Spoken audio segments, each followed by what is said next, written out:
is like quadruple. We've had to actually go out of the country to find insurance for that building because it was completely demolished, which, you know, we're very fortunate that we evacuated. And so those are the things that we still, again, there's no magic money. We still need to cover it, but we don't hold our executive directors, I mean, obviously responsible for that, but they know it, and we're very transparent. So I believe in transparency with rates on all sides.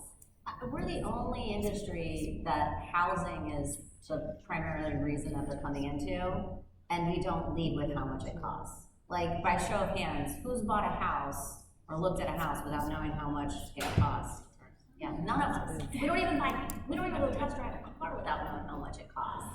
So like, why do we think that it's okay to lure somebody into our building to come look at potentially living there and receiving care, and they don't even have any idea how much it costs? I mean, it's just nuts to me. I believe that as an industry, we all win when one person has a great experience at any one of our buildings. I believe as an industry, we all win when somebody leaves our building to go work at another building, or they go to work at a board and food service, or they go to work at a supporting vendor that has anything to do with servicing seniors and continuing to support our industry. So I think that we all need to quit being so siloed and understand that sharing this information is good for everybody, because like they said, there are tons of seats at the table. We just all have to know who and what we're all really good at. And when I know what Doris is really good at, and Doris knows what Joe's really good at, and Melissa knows what Lindsay's really good at, like, then when somebody comes and says this is what they're looking for, we're like, oh my goodness, I'm so glad you came here. You need to call Doris, because Doris is down there and Doris is gonna take care of you the best. And instead of us trying to take somebody and say, oh, we got a live one, we're just gonna try to fit them in here and make it work here and make it work there, like, that doesn't win for anybody. And that's how we have, I think, a lot of dissatisfaction in general for our industry. And that's why the media loves to pick up any bad story that there is about us, because we allow each other to talk badly about each other, and that is not okay. We have to stick up for one another, and we have to support each other, and I think that starts with being a little bit more transparent. I agree, and I think just bring it back to a capital markets perspective. We leave hundreds of millions of dollars on the table as an industry because of our lack of transparency. And what I mean by that is that I may be in a market that's, you know, my rate is $10,000. You know, Lindsay's in the same market, doesn't know what my rate is charging $8,000, and could be charging $10,000.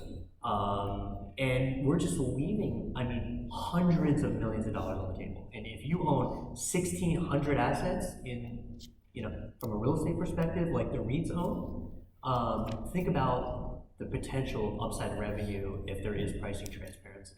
We wouldn't walk into this hotel without knowing the price. None of us, right? I mean, it's crazy. And that's the thing, like, people should be choosing and selecting our buildings to work in them as well as to live in them based on what feels good and what works for them from a price perspective.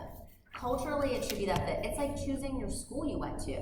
Like, okay, comparatively, they may have all cost the same, but you chose that campus and location because you're like, I feel at home here. I feel comfortable. I relate to the people here. And that's how it should be within our industry, but we are not making it easy for people to do that. Well, and I can speak for the lending and investing market that transparency is key. You know how many times that as lenders, our analysts have called your buildings and made up email addresses, made up cell phone numbers, said that they're great aunt, uncle, you know, just to get current pricing data, you know, just to really understand where the market is. So in addition to leaving money on the table with potential residents, I think we also spend a lot of time sort of trying to not, you know, make that information transparent. So Mel, so just what I'm hearing is that you guys are creating our lead conversions to go down. and then asking us the question, why are your lead conversions so low when you're getting us on call? Is that what I'm hearing? Please make them come back. Is that what I'm hearing? Yeah. That's what you're hearing. Just wanted to make sure. Yeah, no, it's unfortunate. Well, I want to make sure we leave. I know that there were some note cards, a few questions, or a little bit of time for questions at the end, to the extent that you guys, you know, want to hit us up for anything that we didn't cover today. But one more, we've talked about optimizing revenue because we know that's sort of the clearest path to financial success right now. Last year, we had the benefit of SSI going up 8+%. Latest estimate this year, it's only going to be around 2.7%. How much do you expect to push rental rate this year, since we're being so transparent? Yes. Well, for us, we've done rate increases throughout the year. You know, typically, I think historically in the industry, there's been annual increases all on January 1st. Some people do it on anniversary. There's this perception out there that you can only increase their rate every 12 months, which really it's not in our lease anywhere. I don't know about everybody's lease, but for us, you know, the last 24 months, we've pushed it 10 to 15% every 6 months, depending on when they moved in and what market that they're in, what level of care they might be on, and how occupied the building is. If I have a 100% occupied building with a wait list, I'm pushing rate as high as I can push it as long as people are coming in. And so next year, I think, you know, we just did another rate increase June 1st. The average was about 6% for the people who we didn't capture in the last 6-month rate increase. Next year, I think 10 to 15 is going to be aggressive. I would say for us, it'd be more around 6 to 8. But depending on the market, we may push it over 10. I would agree. I think we're going to go out probably in the 10%. Now we all know that that's what we go out with. We probably receive 8, 7.75, something like that, as a net. But I do think that the consumer is going to be saying, hey, you know, enough is enough at some point, which is why I think it's very important that we also look at, you know, when are we timing our level of care annual increases? When are we looking at other increases throughout our company? So we do a little bit more of a blended rate. So we look at each individual unit specifically based on how quickly it's turned, how long it's been occupied, et cetera. And so I think this year we're probably looking at more like 5 to 7.5% overall blended. In some markets, we actually had to scale back some of those rates because we realized that it was like too high. The information that we had was wrong, and so our capital partner came back and was like, actually, we want you to dial this back, which, you know, very rarely happens, right? So that was a very positive thing. So I think we're actually going to probably be somewhere between 5 and 7.5, significantly lower than the past, which were double digits for us. So I think it's interesting to hear the perspective. I think that it's the starting rate, right? So this table knows we don't do any concessions at RUI. No matter what, there's never a concession. We don't do it because that's just our company belief. With that, because everybody is in the units at the right price, we have a 5% over. 5% is our families expect it. We have one building that we've had to move to 10%, but that was because of the labor. The labor in this particular area in Virginia has like doubled and tripled from there. And so with that building, which is at 100% full, we were able to do that. But these executive directors can all share with you, it's 5%, it's annual, it's transparent to our families. But the reason why we're not at these double digits is we do no concessions at RUI. Well, we have our first audience question, and I think we could take this in a lot of different directions. So let's see how you take this up. Where do you see growth in the next 5 years? And I'm presuming that's meaning growth in the industry, potentially development. Where is the near-term growth for this industry? Why would you attract someone to come into this industry? What's exciting? I mean, I can take a first stab at this one. So I think for me, we all know what the market demographics are. The challenge is, I think sometimes we've been talking that the silver tsunami is coming. We've been talking about this for 10 years in our business. Decades. And so everyone's like, when the hell is the silver tsunami actually going to get here, right? And so we keep saying this demand is coming. We can never build quick enough to meet all the demand that's coming, where there's not enough employees. Well, there's not enough employees today, never mind when the silver tsunami gets here. And so I think for me, we know that we are starting now to see, right, the first baby boomers moving into some of our buildings. And I'm not talking about our assisted living or memory care, although there is some of that, right, probably more in memory care. I'm talking about the new product that has been introduced into our space officially, right, which is the active adult product. So for me, I think there's a lot of exciting things. I think one, we are adding to our real estate base of asset class, active adult, independent living, assisted living, memory care. I think this is a great industry, a great opportunity for someone to get, to start looking at. And I think it's something that us as leaders, we talk a lot about this.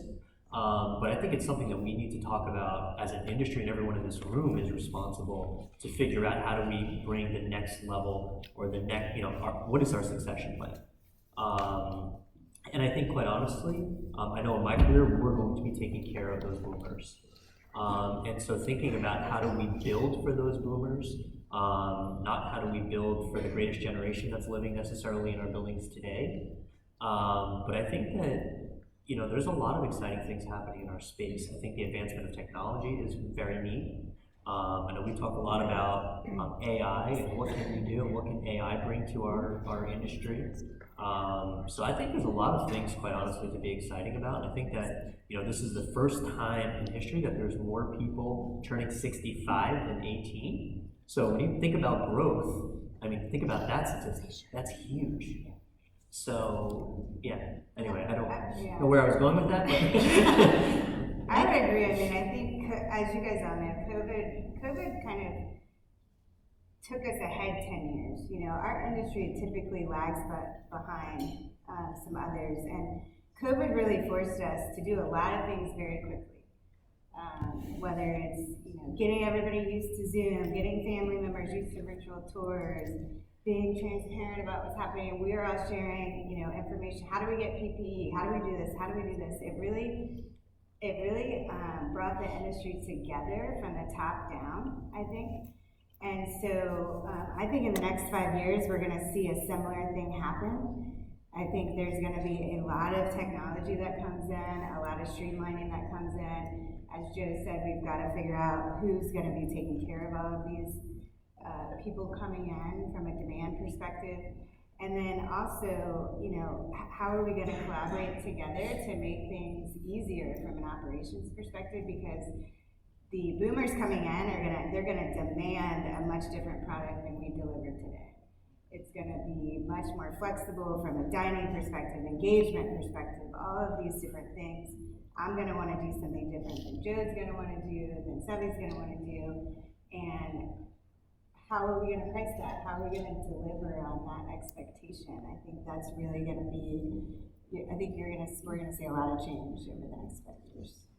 I think for growth, we have actually 3 developments, but we've also, because of the markets, we've bought a lot of older buildings here in Florida that we're repositioning.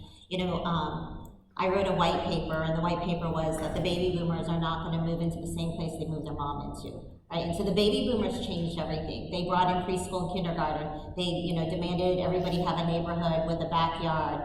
They brought in rock and roll and Elvis, right? So they brought in everything. They like their alcohol, but they like their fitness and all of those things. And so I think that growth at that level it not necessarily means new development. It could just be repositioning and repurposing the current community that you're at or that we're continuing to buy. Sevi and I sit on the Argentine board. I saw Paul was here, the executive board, and one of the things for growth for the team members is one of our strategic goals at Argentine, which I know is a partner of Florida Senior Living Association, is growth in the team members, right? How do we make this, and I think that was important what Sevi said, is it's not okay to talk badly about other companies, because we all want everybody to enter. We have 6 interns. And I would love for all 6 of those interns to be within our company when they graduate from university. And so I think that all of us telling our stories, telling positive stories, so that word gets out there to universities, to trade schools, to high schools, to middle schools. That's how we're going to survive this labor crisis that we're going to. Of course, there's AI and there's Chat GPT and there's all that I'm scared of, because I just got my iPhone figured out. But we'll definitely try to balance that in with all the technology people that we hire. I think the only other growth piece that I think is a really good opportunity within our industry is that we're a relatively young industry. We've really only been around 30, 40 years. And this is the first time that we've really been able to collect and gather real data. And so I think the growth opportunity there is taking that data and really being able to transform something where we can be so much more proactive than right now we're very reactive. And so I think that there's a lot of cool things happening right now with taking the data and how it can be applied and using different things to help us be proactive. And so that's a little bit of technology, but I think it's also just a little bit of, again, going back to that collaboration and what we can do with it. And there's real growth opportunities, I think, for ways that we may be able to access Medicare to some degree to help afford assisted living as an option, because as many of you well know, unless, and I know Florida has a Medicaid waiver program, not everybody is able or willing to take it, and there are many, many states that don't have one. So I do think there's a huge growth opportunity for figuring out that forgotten middle and the affordability piece of this. And I think Medicare to some degree is going to play a major, major role in that. And as we continue to figure that out, I think it's a great, great growth opportunity. Well, we are sadly running out of time, but let me do a quick rapid fire round. I've got 4 questions. You're gonna have to give me quick answers, Lindsay. Favorite technology for senior living? Well, I could give a plug for PCC, but I think, from a clinical perspective, the more data we can collect to get better at collaborative care, to have a holistic care approach is the best. I don't think there's one technology out there that does it for us right now, and there's not one that integrates well with everyone, so I think it's yet to come, but I think the collaborative care piece is going to be important. We'll negotiate your discount later. Yeah. Joe, favorite culture buzzword? Intentionality. Intentionality. Love that. I believe that. Savvy, favorite quality, skill, or attitude you would look for in your replacement? Ooh, positivity, energy. I believe that one too. Doris-Ellie, piece of advice you would give to a new executive director joining the profession? Oh, wow, you all could probably do that way better than me. It's interesting. So 2 things the intern class asked me was almost the same questions. I always get from the interns, how do I become you? And I'm like, okay, well. And I think you have to be willing to do what 99% of others aren't doing to get to the 1%.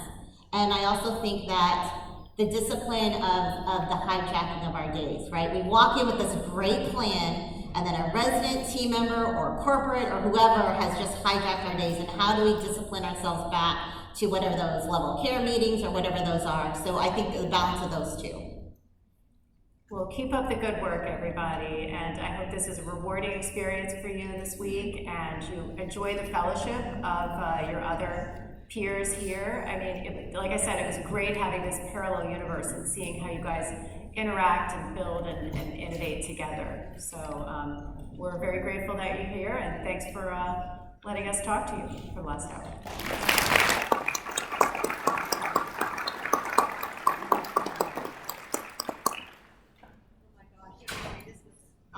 There you go. This was incredible. Thank you all for being here. We really appreciate it. And you guys shared so many good secrets with us that we're going to take back to the communities and start using. So there should be a code. If you don't have the code from yesterday, or if you don't have the code from last night, you can stop by the registration desk and pick it up.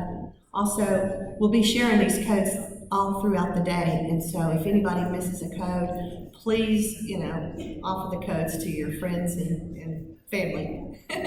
So we'll love to see you in the exhibit hall. Thank you so much. Thank you to our wonderful